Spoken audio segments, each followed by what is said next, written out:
Nous prions durant cette messe pour Henri Collin, pour les défunts de la famille de Vancé, pour les familles Gauthier-Rimbourg, les familles Simoine Ferrine, Joseph et Geneviève Ferrero, Baptiste, Clélia, Marc-Antoine.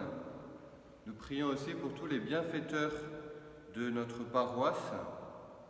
Nous prions pour les défunts de la paroisse de cette semaine, pour Marcel Cartier, Philippe Chopin, Gilberte Vade. Nous prions pour les malades. Nous prions pour les défunts et nous prions pour les familles qui n'ont pas pu avoir de célébration religieuse, de funérailles catholiques. Alors, dans la lecture d'aujourd'hui, nous poursuivons la lecture de la lettre des Actes des Apôtres. Et nous sommes au chapitre 6, c'est-à-dire au tout début, enfin relativement le début, de la communauté chrétienne.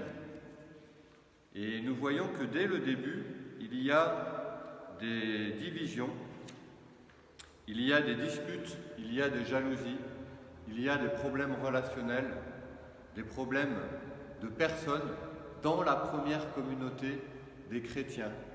Donc ceux que nous pouvons connaître aussi aujourd'hui chez nous, pas à Mortagne puisque c'est une communauté parfaite, mais en général il y a partout, là où les gens se rassemblent, parce que nous sommes blessés par le péché, des problèmes relationnels.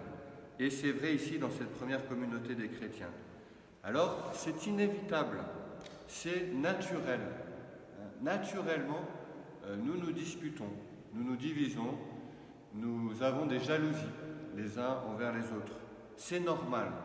Et c'est la première chose que nous pouvons faire, c'est accepter que les choses soient comme ça. Ceci dit, nous pouvons essayer de tout faire pour qu'il n'y ait pas de division, de jalousie.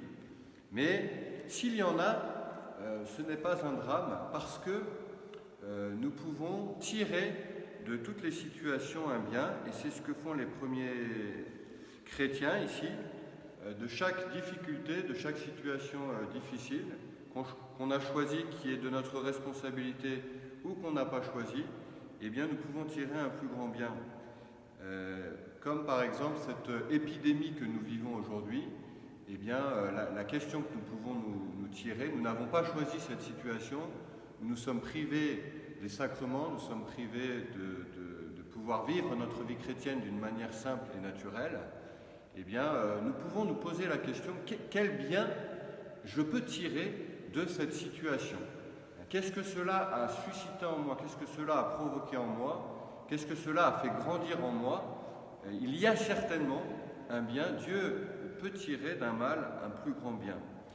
Et c'est vrai donc dans cette première communauté des chrétiens, le plus grand bien qui va sortir de cette division, de ces disputes entre les veuves, entre les chrétiens de langue grecque et ceux de langue hébraïque, qui se disputent puisqu'ils ont l'impression qu'il y a des privilèges au niveau des veuves de leur groupe, eh bien le bien qui va en sortir, qui va surgir, c'est l'institution des diacres. Donc les 7 premiers diacres ici qui sont ordonnés avec l'imposition des mains pour le service des tables, pour décharger les apôtres du service des tables, pour qu'ils puissent se consacrer au service de la parole et à celui de la prière, pour qu'ils ne délaissent pas le service de la parole et celui de la prière. Alors c'est la vocation de tous les baptisés, c'est notre vocation à chacun de servir, mais aussi de prier et de lire la parole, d'être serviteur de la parole. Alors je pense à 2 choses que nous pouvons retenir là, de cet épisode. La première, c'est une certaine vigilance pour moi-même. Je dois être vigilant à ne pas délaisser la parole de Dieu et la prière. C'est une part importante, essentielle de ma vocation et de ma vocation de baptisé.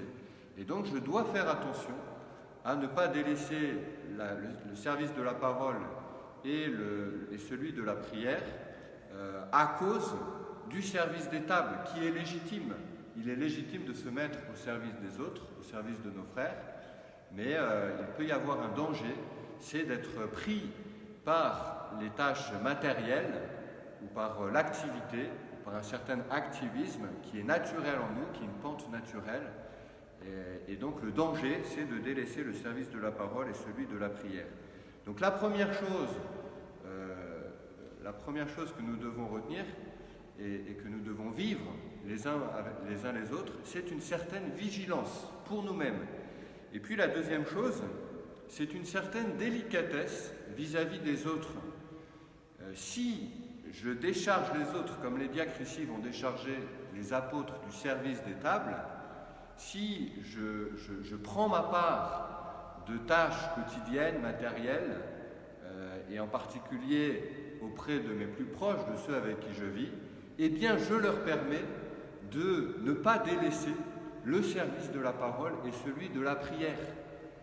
Marthe permet à Marie d'être au pied du Seigneur et d'écouter sa parole. Alors Marthe doit avoir une certaine vigilance pour elle-même ne pas être accaparée par les tâches matérielles, mais elle a aussi quelque chose de beau, elle permet à Marie de se consacrer, d'être au pied du Seigneur et d'écouter sa parole. Eh bien nous aussi,